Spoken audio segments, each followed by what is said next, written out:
friends, welcome back to our channel. I am Poonam Chaudhary and in this video we are going to learn about the gaseous exchange in our respiratory system. तो हमारे lungs के अंदर gaseous का जो exchange होता है वो कैसे होता है और कहाँ होता है इसके बारे में हम जानेंगे। लास्ट वाले वीडियो में हमने अपने रेस्पिरेटरी सिस्टम के बारे में जाना था। उसमें हमने देखा था कि जो हमारे एल्वियोलाई होते हैं वहां पर गैसेस का एक्सचेंज होता है। So now let's move on to the video and learn about the structure of alveoli. Okay, so हमारे दोनों लंग्स में एल्वियोलाई प्रेजेंट होते हैं और दोनों लंग्स को मिला के अराउंड 300 मिलियंस एल्वियोलाई प्रेजेंट होते हैं। Means each lungs 150 millions. Okay, तो ये एल्वियोलाई का नंबर कितना होता है 150 million in one lung. Okay, कुछ इस तरह का बलून लाइक स्ट्रक्चर होता है हमारे एल्वियोलाई का, जो हमने देखा था कि इस तरह से हमारे ट्रैकिया का ब्रांच्ड हो जाता है, आगे जाके इस तरह बहुत सारे ब्रांचेस बनते हैं और लास्ट में ये बलून लाइक स्ट्रक्चर प्रेजेंट है जिसे हम एल्वियोलाई कहते हैं। उसी एल्वियोलाई को हम यहाँ देख रहे हैं जूम करके, बड़ा एक डिटेल स्ट्रक्चर। ओके, तो ये जो एल्वियोलाई है हमारा वो इस तरह का होता है और ये सिंगल सेल के लेयर का बना होता है, बहुत थिन होता है क्योंकि यहाँ पर गैसेस का डिफ्यूजन होना है। अगर ये जरा सा भी मोटा हुआ या डबल ट्रिपल लेयर्ड हुआ तो वहां पर एक्सचेंज होने में डिफिकल्टी आएगी। इसीलिए ये क्या है, एक सिंगल सेल के लेयर का बना होता है ताकि गैसेस इजीली एक्सचेंज हो जाए। तो ये जो सिंगल सेल का लेयर आपको दिख रहा है ना, ये आउटर वाला लेयर जो इसकी लाइनिंग में प्रेजेंट है, उन सारे सेल्स को हम कहते हैं न्यूमोसाइट्स, जो कि टाइप 1 है। ये न्यूमोसाइट्स के दो टाइप होते हैं। तो इस जो लाइनिंग में प्रेजेंट है एल्वियोलाई के, वो है आपका न्यूमोसाइट्स 1। ओके, जो कि ये जो सेल्स है ये स्क्वामस सेल है, स्क्वामस सेल्स है क्योंकि ये लाइनिंग में प्रेजेंट है और लाइनिंग में हमारे स्क्वामस एपिथेलियम प्रेजेंट होते हैं, एपिथेलियल सेल्स प्रेजेंट होते हैं, और स्क्वामस है जो कि एकदम फ्लैट होता है और डिफ्यूजन में हेल्प करता है। उसके बाद यहाँ पर इस वाले लेयर के जस्ट बाद में आपके दूसरे वाले सेल्स प्रेजेंट होते हैं जिन्हें हम कहते हैं न्यूमोसाइट 2, और ये एक लेसिथिन नाम का फॉस्फोलिपिड सिक्रीट करता है। ये एक फॉस्फोलिपिड का टाइप है और ये फॉस्फोलिपिड को सिक्रीट करता है जो कि इस तरह एक लेयर बनाकर रखता है ग्रीस टाइप का। ओके, ऑयल टाइप का एक स्ट्रक्चर, एक लेयर बनाता है ताकि ये एल्वियोलाई जो है वो कोलैप्स ना हो जाए। ओके, तो ये क्या रिलीज करता है, लेसिथिन। ये न्यूमोसाइट टाइप 2 है। तो न्यूमोसाइट के हमारे 2 टाइप्स हो गए, कौन कौन से? टाइप 1, जो टाइप 1 है वो स्क्वामस सेल्स होते हैं और वो डिफ्यूजन में हेल्प करते हैं, और जो टाइप 2 होता है वो फॉर्म्स लेसिथिन। ये लेसिथिन बनाता है जो कि एक फॉस्फोलिपिड का टाइप है। ये एक्ट एज सर्फेक्टेंट। ये लेसिथिन जो है वो सर्फेक्टेंट की तरह एक्ट करता है, जो उसको ग्रीस की तरह, मीन्स उसको कोलैप्स से बचाता है। रिड्यूस सरफेस टेंशन, वहां पर क्योंकि गैसेस का एक्सचेंज हो रहा है, जब हम इनहेल करते हैं तो एल्वियोलाई का स्ट्रक्चर जो है वो इंक्रीज कर जाता है, और जब हम एक्सेल करते हैं तो वो रिड्यूस करता है, डिक्रीज होता है। तो ये इसका फैलना और सिकुड़ना, इससे जो टेंशन होती है ना उसको ये रिड्यूस करता है ये lecithin. Okay, prevent collapsing of alveoli. जब हम इनहेल करते हैं तो एयर अंदर जाती है, उसके बाद जब हम एक्सेल करते हैं तो जो एयर है वो बाहर आ जाती है। तो बाहर आने के बाद ये सिकुड़ता है, ओके, पास आते हैं, तो ये कहीं कोलैप्स ना कर जाए क्योंकि सिंगल सेल का लेयर है। अगर एक बार कोलैप्स हो गया तो फिर एक बहुत डिफिकल्टी हो जाएगी ब्रीदिंग में, तो इसीलिए ये कोलैप्स ना हो जाए उसी से ये बचाता है, सर्फेक्टेंट। ओके, तो इनका फंक्शन हो गया।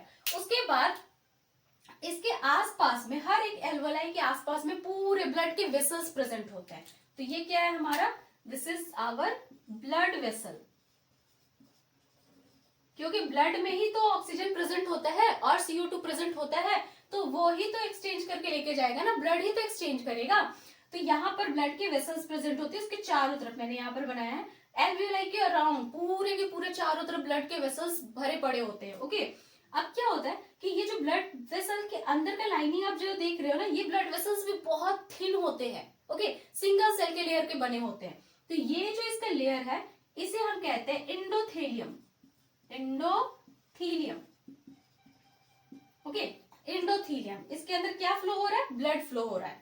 अब यहाँ पर इस वाले रीजन को, ये पूरे वाले रीजन को हम क्या कहते हैं, बेसमेंट मेम्ब्रेन या रेस्पिरेटरी मेम्ब्रेन। ओके, ये वाले एरिया को हम कहते हैं बेसमेंट मेम्ब्रेन।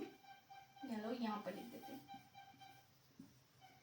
बेसमेंट मेम्ब्रेन या रेस्पिरेटरी मेम्ब्रेन। तो बेसमेंट मेम्ब्रेन और रेस्पिरेटरी मेम्ब्रेन क्या हो गया, ये वाला लेयर, ठीक है, मींस एल्वियोलाई का लेयर, उसके बाद ये बीच का जगह, उसके बाद ये ब्लड वेसल्स का ये जो पहला वाला लेयर है। तो इन सबको मिला के ये 3 layers, okay, 3 layers means alveoli का जो ये आपका न्यूमोसाइट वाला लेयर है वो लेयर, उसके बाद बीच का जगह जो बेसमेंट है, और उसके बाद एंडोथेलियम ये पहला वाला लेयर, इन तीनों को मिलाकर क्या होता है हमारा आपका रेस्पिरेटरी मेम्ब्रेन। तो ये रेस्पिरेटरी मेम्ब्रेन जो है ना, यहाँ पर गैसेस का एक्सचेंज होना है, तो ये बहुत थिन होना चाहिए और हमेशा मॉइस्ट होना चाहिए। तो इसीलिए ये लेसिथिन होता है, मॉइस्ट होगा तभी वहां कोलैप्सिंग नहीं होगा और जो गैसेस हैं वो इजीली डिफ्यूज कर सकते हैं। तो ये हमारा हो गया रेस्पिरेटरी मेम्ब्रेन। अब क्या होता है कि यहाँ से जब हमने इनहेल किया तो यहाँ पर ऑक्सीजन आया, ओके, एयर आया जिसमें कि ऑक्सीजन है। अब एयर में क्या होता है कि O2 जो होता है उसका कंसंट्रेशन हाई होता है ना, और जो CO2 होता है उसका कंसंट्रेशन कम होता है एयर के अंदर, परसेंटेज आप देखो। तो जब हमने इनहेल किया तो O2 यहाँ आया।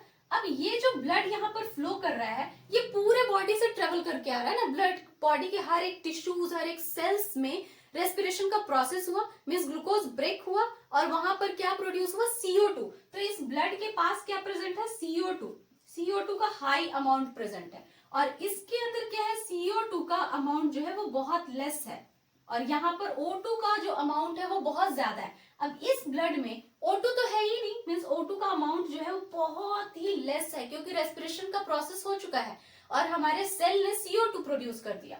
तो इस ब्लड में CO2 है और यहाँ पर O2 बहुत ज्यादा है। तो डिफ्यूजन का प्रोसेस कैसे होगा, जो गैसेस का एक्सचेंज होता है या जो सब्सटेंसेस का एक्सचेंज होता है डिफ्यूजन के through, higher concentration to lower concentration. Means अगर ये एक हमारा मेम्ब्रेन है, यहाँ पर बहुत सारे मॉलिक्यूल्स प्रेजेंट है, ठीक है, कंसंट्रेशन का मतलब कि यहाँ पर हमारे O2 का कंसंट्रेशन इतना है और इधर हमारे O2 क्या है, बहुत थोड़े से हैं, ठीक है। तो जो मॉलिक्यूल्स है ना वो automatically higher concentration, region of higher concentration to region of lower concentration में मूव कर जाएंगे। उसी तरह CO2 भी, यहाँ पर CO2 बहुत ज्यादा है, ओके, बहुत ज्यादा, और यहाँ पर CO2 बहुत कम है। तो यहाँ पर क्या हो जाएगा कि CO2 ऑटोमेटिकली इधर से इधर मूव कर जाएंगे, means higher concentration to lower concentration. तो यहाँ भी वही हो रहा है, इस ब्लड में CO2 बहुत ज्यादा है, एल्वियोलाई में CO2 बहुत कम है, क्योंकि एयर अभी हमने इनहेल किया और एयर में CO2 का कंसंट्रेशन क्या होता है, 0.03%। तो यहाँ पर CO2 बहुत कम है, तो CO2 इजीली यहाँ से यहाँ मूव कर जाएगा, आसानी से डिफ्यूज कर जाएगा, और ये जो O2 है ये O2 यहाँ से यहाँ मूव कर जाएगा। तो इस तरह हमारा डिफ्यूजन होता है। फिर ये ब्लड इस O2 को कैरी करके, ब्लड के अंदर क्या होता है, हीमोग्लोबिन, और वो हीमोग्लोबिन जो है इस O2 को कैरी करके पूरे हमारे ब्लड में सर्कुलेट करवा देगा, हर एक टिश्यू, हर एक सेल तक पहुंचा देगा, और फिर वहां पर जाके रेस्पिरेशन का प्रोसेस होगा, ओके। तो इस तरह होता है हमारे डिफ्यूजन का प्रोसेस। उसके बाद ये न्यूमोसाइट तो मैंने बता दिया कि 2 तरह के होते हैं। अब इस एल्वियोलाई का जो कोलैप्सिंग है ना, ये जो सर्फेक्टेंट है न्यूमोसाइट 2 जो लेसिथिन है, वो तो उसको प्रिवेंट कर रहा है, लेकिन अगर ये लेसिथिन कम हो जाए, लैक, इसकी कमी हो जाए, लेसिथिन की कमी, तो ये जो एल्वियोलाई हो कोलैप्स हो जाएगा, और फिर वही है हमारे सांस लेने में दिक्कत होगा, क्योंकि जब हम इनहेल करेंगे तो एल्वियोलाई तो चिपक चुका है, तो एयर जाएगा कहाँ, तो तभी हमें ब्रीदिंग की प्रॉब्लम होती है, और उसको हम कहते हैं एटिलेक्टेसिस, ठीक है। Atelectasis is a condition where collapsing of alveoli due to insufficient surfactant. और वो कोलैप्सिंग भी क्यों हुआ, क्योंकि ये जो सर्फेक्टेंट है उसकी कमी हो गई, वो नहीं है हमारे पास। उसके 2 रीजन हो सकते हैं, एक तो smoking is a main reason. जो लोग स्मोक करते हैं वो स्मोकिंग, धुआं जो जाता है अंदर कंटिन्यूअसली, उसमें बहुत सारे केमिकल्स होते हैं, और वो केमिकल्स क्या करते हैं, इस वाले न्यूमोसाइट 2 के सेल्स को डैमेज कर देते हैं, जिससे कि लेसिथिन नहीं बनता,